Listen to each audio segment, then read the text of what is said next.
Madali kasing maghamon online, pero pag pinatulan yung pambubuli mo, mapapahiya ka. Mapapahiya ka You know, it was a great opportunity. Frankly, from a PR perspective, magsusuot muna ako ng PR hat. Actually, maraming na turn off. Of course, again, this is the level of being ridiculous. I'm sure pag-uusapan tayo ng BBC, ng CNN, ng Al Jazeera, sasabihin nila over in the Philippines, the mayor of one of the key metropolis challenged the chief of their Philippine National Police to a fist fight. Doesn't happen. Pagtatawanan tayo, di ba? Pero if you really want to make the best out of a ridiculous situation, I don't think it could have been done any better dun sa ginawa ni General Torre. In-elevate niya na-elevate niya kahit papaano Hindi tayo magsusuntukan na basta suntukan kalye. Lalagyan natin ng structure, gagawin nating event, gagawin nating charity. Kinontextualize niya. Again, these are not conditions. These are parameters. Magkita tayo kung gusto mo talagang magsuntukan, magkita tayo sa Araneta and then later on became Rizal. Ano lang to, 12 rounds. Although highly doubtful kung aabot ng 12 rounds yan. Maniwala ka, hindi po aabot ng 12 rounds. Nagwala din ako sabi ko. 12 rounds. T-shirt ko kung aabot ng 12 rounds yan. For a recreational boxer, sa mga nakakaintindi po ng boxing, hindi aabot ng 12 rounds yan. Kahit mitts, hindi ka makakapag-mitts ng 12 rounds. Feeling ko realistic, Alan, 3 rounds na 2 minutes each. Well, the standard is 3 minutes. A round is usually 3 minutes, no? Anything beyond that, well, for anybody who's ever stepped into a boxing ring and actually been in a competitive combat scenario fight, may tinatawag po tayong adrenal dump. Hindi po ito basta-bastang magigising ka lang isang araw, makakapag-boxing ka na. In front of a crowd, measuring the ring, and then another guy is trying to hit you, you're trying to evade, you're trying to cause damage, even your breathing becomes compromised. So, ibang-iba po yan. That's as ridiculous as saying, nagsushooting ako sa garahe ko araw-araw, bukas, sasali na ako ng Golden State Warriors. Mag-scrimmage na ako kasama ng NBA. It doesn't happen. But again, going back to my point about General Torre, sayang yung nilatag naman niya, parameters yun This is something within the control of both fighters. Tapos biglang nagkaroon ng outside factors na hindi. Mag-aaway lang tayo, mag-boxing lang tayo kapag nag-drug test lahat ng mga cabinet officials at pangulo. Anong kinalaman nila? There's 2 guys in the ring, man. Yeah, pero I think bago natin puntahan yung analysis, no, kasi gusto yun ng mga tao, no. Kasi parang this also is a critique of the kind of politics that Duterte's have. Yung maghahamon ka, madaling magbitaw ng mga salitang hindi maganda, tapos umaatras naman pala. Diba, yung bully politics nila, usually walang pinatutunguhan And napaka-crass, diba? And then when someone dito calls the bluff and tries to elevate the discourse, yun ang lumalabas, diba? Nababahag yung buntot nila. Naungkat patuloy yung nangyari sa kanyang ama na si dating Pangulong Rodrigo Duterte, di ba? Naungkat patuloy yung incident with him and Waldy Carbonell na hinamon niya ng barilan, gave a time, a location. Waldy Carbonell was there. The guy showed up in waving a flag, for crying out loud, and then waited for 2 hours, and then Mayor Rodrigo Duterte hindi rin sumipot. So pati yun nauungkat. So ewan ko kung masyado lang tayong old school yung sensibilities natin. Kasi pag umabot ka na sa point na hinamon mo na sa suntukan yung isang tao,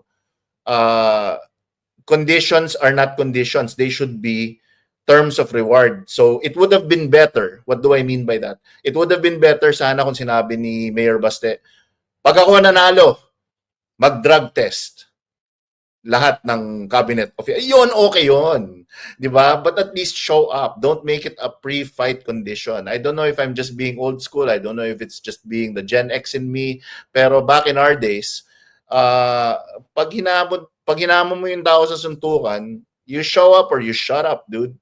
Shut up na lang kung talagang hindi ka naman pala kakasa, di ba? Pero anyway, hindi naman tayo nagpapakamacho rito. Words out like that, di ba? Baka mabanatan tayo ng mga woke sabihin masyado kayong pamacho Hindi naman. Medyo, ako at least, no, gusto ko lang ipakita yung how ridiculous the proposition is coming from the Dutertes. Kasi binanggit ko nga kagabi sa program, pag naghamunan ng suntukan, if someone resorts to violence, that's a breakdown of communication, that's a breakdown of reason, and that Yes. reflects something negative, obviously, out of that person who issued the challenge. Ibig sabihin, hindi nyo na kaya magdebate.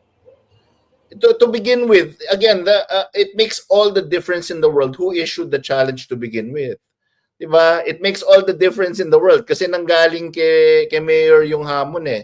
Tapos nung kinagat, biglang ang daming kondisyon. The optics are not too good, no. Syempre sinispin ngayon ng mga taga-suporta niya na nagbigay din ng kondisyon din naman si General Torre. Hindi po kondisyon Hindi 'yon, kondisyon parameters po 'yon. Parameters po 'yon, usapan ng magsusuntukan 'yon, 'di ba?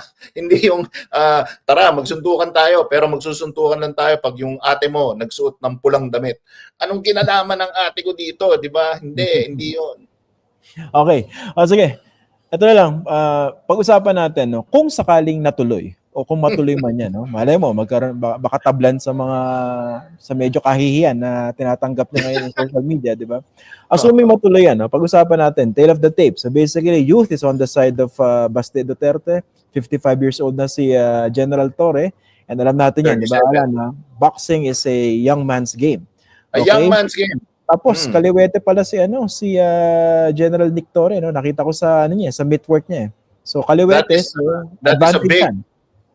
advantage for the Southpaw, no. Number one, I again, no, siguro full disclaimer. I don't know about Ian, pero ako po personally wala akong alam sa boxing background ni General Torre and Mayor Baste. Wala akong alam. Ang nakita ko lang kanina. Nakita ko lang yung meetwork nila.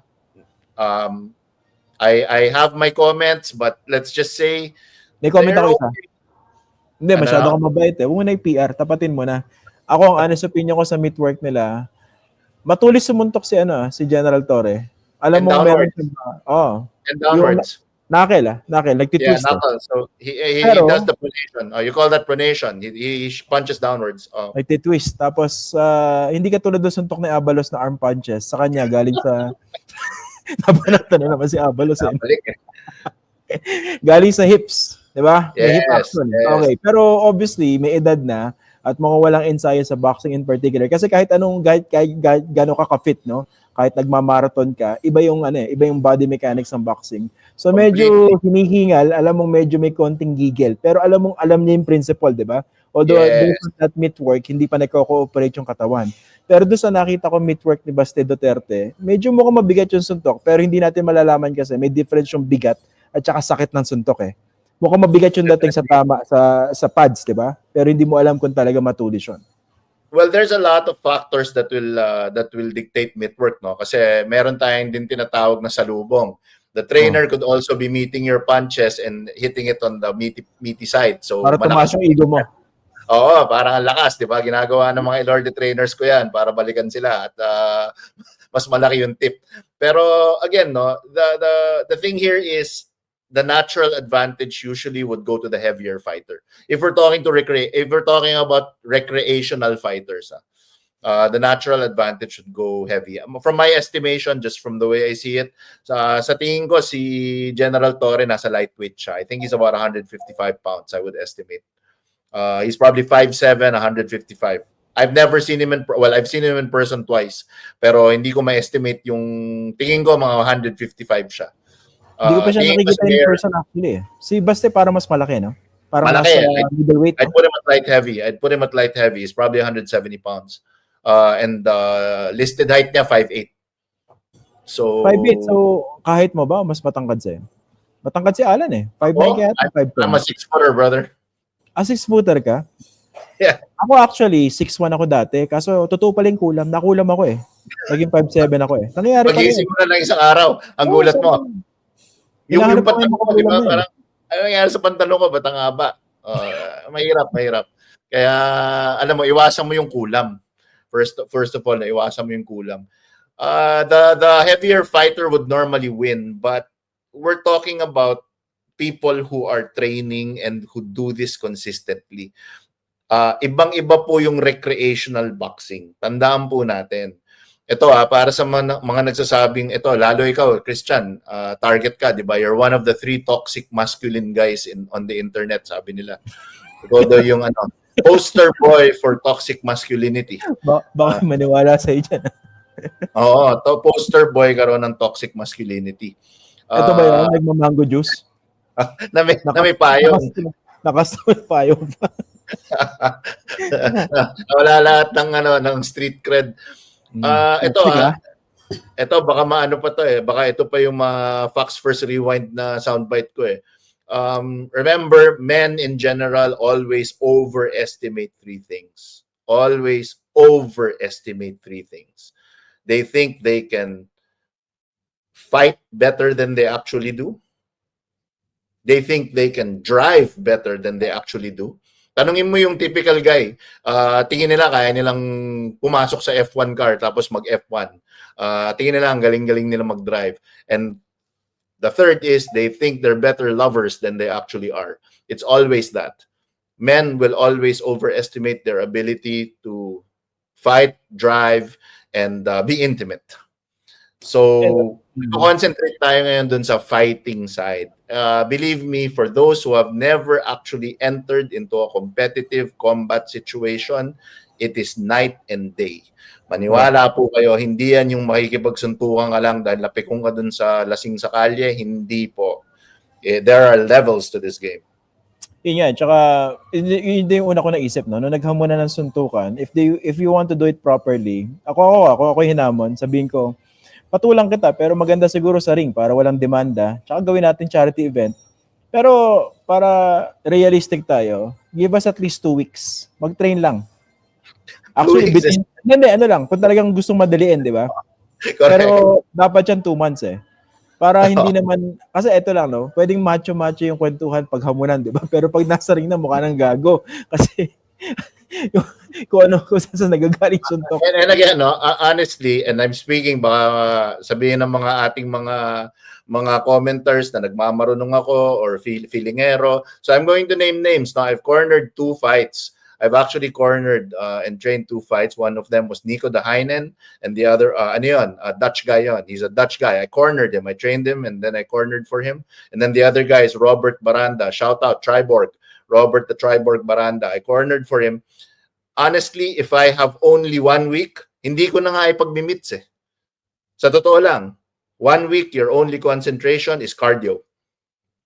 If you only have 1 week to prepare for a fight, hit the treadmill, jog, do jump rope. Huwag ka na mag-mitts because 1 week of training will not do anything. I guarantee you 1 week of training will not do anything. Up your cardio.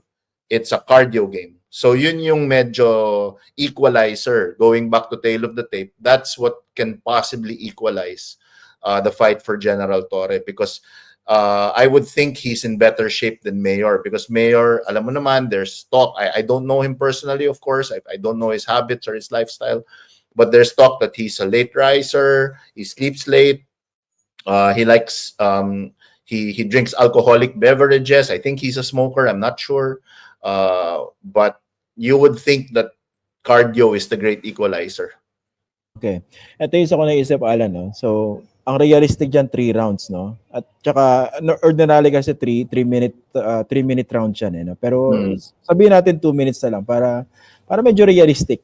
Ang naisip ko, pag natuloy man yan, kung matuloy man yan, 3 rounds sa 2 minutes each. Usually, ibubuhos lahat yan sa simula Tapos may halong gigil. You call that the adrenal block. Okay. So mukhang nandun yung advantage ni General Torre dahil mas mukhang alam niya yung gagawin. Kasi nakita ko may nag-iikot ng pictures, mukhang part siya ng boxing core ba nung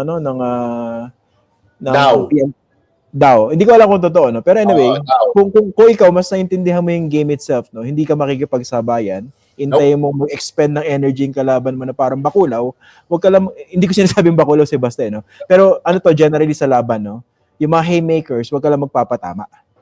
Pero ito may naisip ako. I don't know whether you agree with me, no? Kunwari wala ring hangin si General Torre. Usually, haymaker ang binibitawan ng mga hindi masyadong trained, di ba? So kunwari There hindi are trained si statistics. Baste, There are pwede niyang statistics that mag-haymaker. will back that up. And pwede niyang abangan with a, alam mo to, Straight no, down. yung bagsak punch, no? Bagsak na Yeah. sasalubong, yung isang straight. Kasi yung straight punch arrives first, di ba? Faster, yes.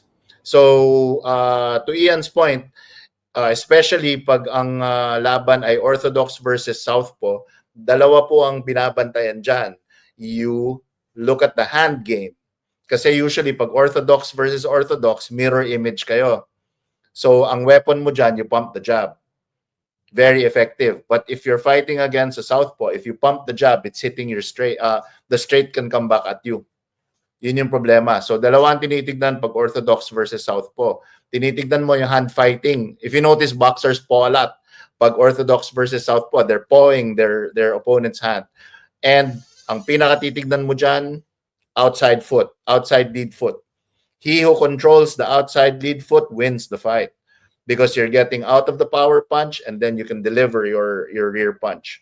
If you're if assuming it's orthodox versus southpaw. Sorry, baka nawala yung mga facts natics natin. Hindi, Dun perfect. sa Tama yung sinasabi niya. Yung ano, yung foot placement kasi diyan eh. Ang advantage mo on principle pag nasa labas yung paa nung isang Yep. fighter. Kasi pag nasa loob, That's technically your straight. outbalance ka na rin doon eh.